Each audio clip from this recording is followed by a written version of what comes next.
Le SMIC, voilà un mot qu'on entend absolument partout. Mais au fond, est-ce qu'on sait vraiment ce que ça cache?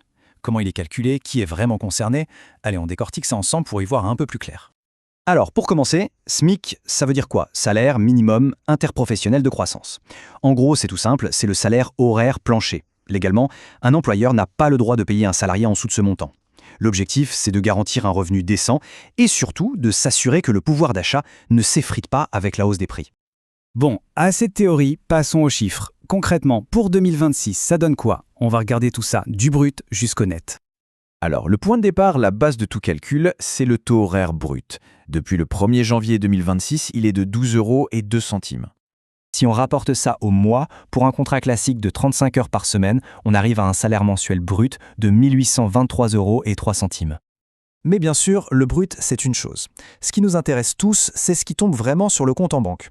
Et donc, une fois les cotisations sociales retirées, le SMIC net mensuel ressort à 1 443,11 €.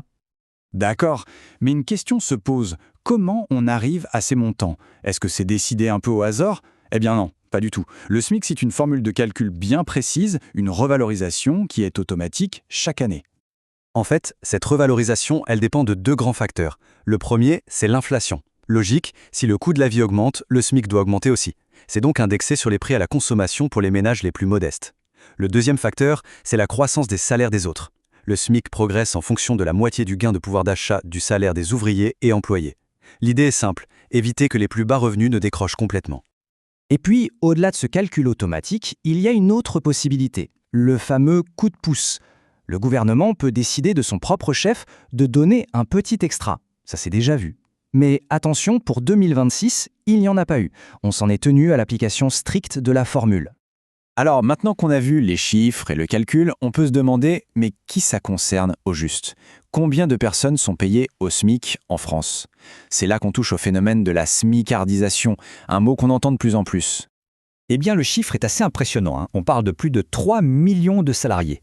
3 millions de personnes dont le salaire est directement calé sur le SMIC.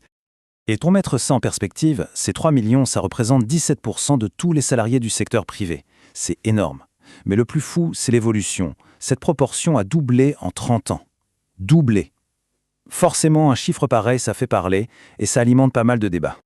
Parce que oui, le SMIC, c'est un sujet qui divise. C'est un débat sans fin entre deux visions. D'un côté, la protection sociale, de l'autre, le frein économique. Alors, qu'en est-il vraiment? Alors, regardons les deux camps. Pour les partisans du SMIC, c'est un outil indispensable. Il protège le pouvoir d'achat, il réduit les inégalités et il soutient l'économie. Bref, un vrai rempart social. Mais, de l'autre côté, il y a les critiques. Pour eux, un SMIC trop élevé peut coûter des emplois, surtout dans les PME.